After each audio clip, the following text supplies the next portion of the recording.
जो आपका विविध वाला सेक्शन था वो समाप्त हो गया है। इसके अलावा आपको मैं बता दूं कि जो यहाँ पर टेस्ट सीरीज चल रही है, जिन लोगों ने ज्वाइन की है, जिन लोगों ने नहीं की तो वो देख लें, टेस्ट सीरीज ज्वाइन कर लें। क्योंकि आप कितना भी पढ़ लें, जब आप टेस्ट सीरीज लगाते हो तो आपको कितना याद है और आपकी प्रैक्टिस कैसी है, जो आपने पढ़ा है उसकी याददाश्त कैसी है, ये सारी चीज़ें इसकी मतलब इन सब चीज़ों का परीक्षण हम कैसे कर सकते हैं, टेस्ट सीरीज के माध्यम से। तो आप टेस्ट ज़रूर लगाएं और टेस्ट लगाते समय 2-3 बातों का ज़रूर ध्यान रखें। चलिए मैं थोड़ा सा बता देता हूं। टेस्ट लगाते समय आपको 2-3 बातें ध्यान रखना है। कहने का मतलब है कि आपका जो एग्ज़ाम है वो ऑब्जेक्टिव टाइप का होगा, थ्योरिकल टाइप का होगा नहीं।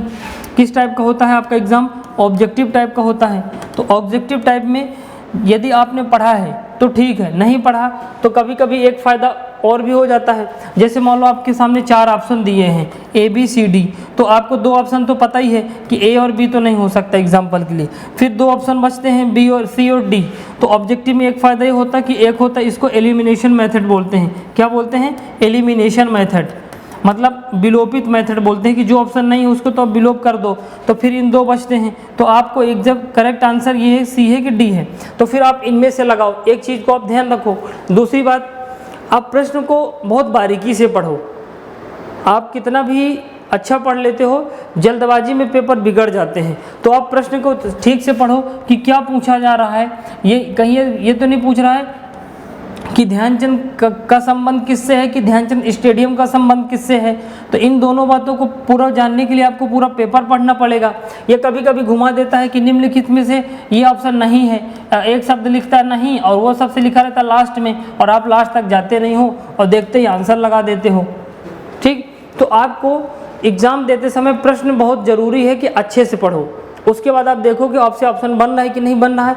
यदि ऑप्शन डायरेक्ट बनता है तो अच्छी बात है, आपसे क्वेश्चन बन गया। नहीं बनता तो आप देखो कि कौन कौन से नहीं हो सकते।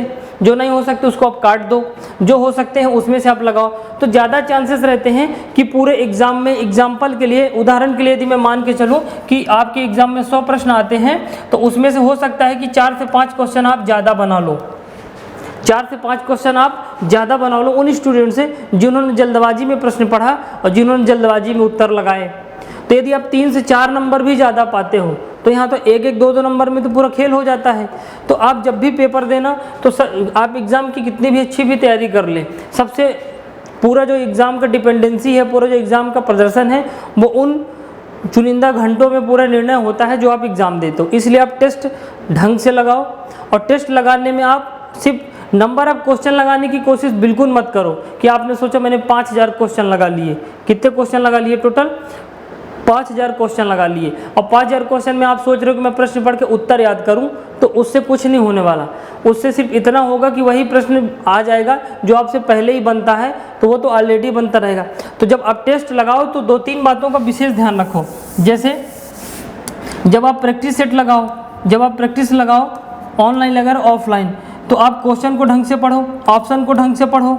ठीक, और जो क्वेश्चन गलत हो रहे हैं तो वो क्वेश्चन में आप देखो कि जो गलत हुआ है प्रश्न, तो क्या मुझे याद नहीं आया कि मैंने पढ़ा नहीं था। यदि आपने नहीं पढ़ा है तो बिल्कुल चिंता करने की बात नहीं है, क्योंकि जब बहुत टफ क्वेश्चन आता है ना, वो किसी से नहीं बनता, सिर्फ उसी से बनता है जिसका तुक्का लगता है। और यदि आके वो ढींगे मारे कि मुझसे बन गया तो झूठ बोल रहा है, क्योंकि उसका सही हो गया गलती से। जो बहुत टफ आता है वो किसी से नहीं बनता। तो आप ये देखो कि जैसे आपने 100 क्वेश्चन लगाए, 100 में से आपसे मान लो, मैंने आपसे एग्जाम्पल माना कि 100 में से 70 नंबर आपके सही हैं।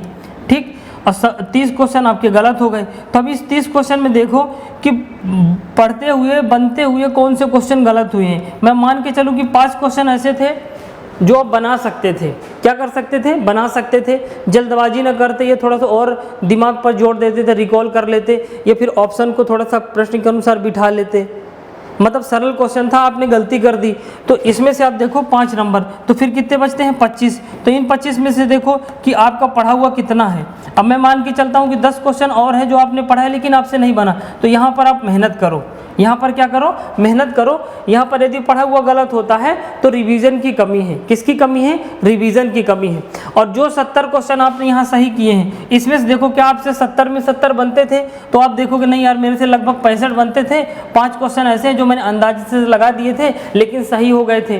तो आप उसको ऐसा मत मानो कि आपसे 70 क्वेश्चन बन गए, तो उसको 65 ही मानो, क्योंकि आप यहाँ पर अपने आप को जितना कम मानोगे उतना ज़्यादा पढ़ोगे, और आपका जो एटीट्यूड है, आपका जो नज़रिया है वो थोड़ा ऐसा रहेगा कि मुझे और मेहनत करनी है, मेरे में कमी है, तो ज़्यादा सुधार करने की कोशिश करोगे। तो अभी भी एग्ज़ाम के लिए 1.5 महीने बाकी हैं, तो धीरे धीरे आपके 2 से 3-4 नंबर का सुधार हो जाएगा। ठीक, तो जो वनडे एग्ज़ाम है इनको टैकल करने का यही सबसे बेहतरीन उपाय है, यही सबसे बढ़िया हथियार है।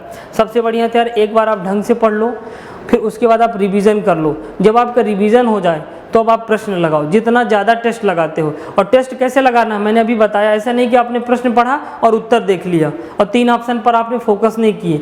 आपको ढंग से प्रश्न लगाना है, जैसे एग्ज़ाम में देते हो। आप एक दिन में 500 की जगह 200 प्रश्न ही लगाओ, लेकिन उन 200 प्रश्न ऐसे लगाओ कि आपको नया सीखने को मिले। यार सीखने को ऐसा मिला कि यार मैंने जल्दबाजी में ना 2-3 क्वेश्चन गलत कर दिए थे, मुझको पढ़ने में गलती हो गई थी, तो मैंने जल्दी से पढ़ा और जल्दी से उत्तर लगा दिया। तो वो गलती आप नोटिस करो कि यार अगली बार ये नहीं करना।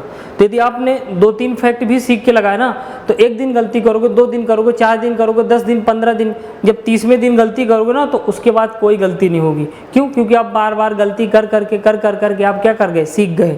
तो जब जिस दिन एग्ज़ाम होगा वो सारी गलती यहीं कर लो, तो वहाँ पर नहीं होगी। तो 4 से 5 नंबर का फ़ायदा मिलता है यदि सही ढंग से टेस्ट लगाओ तो टेस्ट लगाने की जो अप्रोच है, आप कभी भी दोस्तों, क्योंकि हम लोग भी देते हैं, मैं भी MPPSC का एग्ज़ाम देता हूं, तो मेरा जो MPPSC का प्रीलिम्स एग्ज़ाम है कभी नहीं रुकता। उसका एक ही कारण है, क्योंकि मैं थ्योरी पढ़ने के बाद, रिवीजन करने के बाद उसको बहुत ढंग से देखता हूँ कि पुराने सालों में कैसे प्रश्न आए हैं, तो घुमाऊदार प्रश्न आए हैं कि थ्योरी से आए हैं कि फैक्चुअल प्रश्न आए हैं। तो मैंने देखा कि फैक्चुअल 70 क्वेश्चन फैक्चुअल आते हैं, 15-20 नंबर थोड़ा सा थ्योरिकल से घुमाऊदार आते हैं, 10 से 15 नंबर बहुत टफ आते हैं जो किसी से नहीं बनता।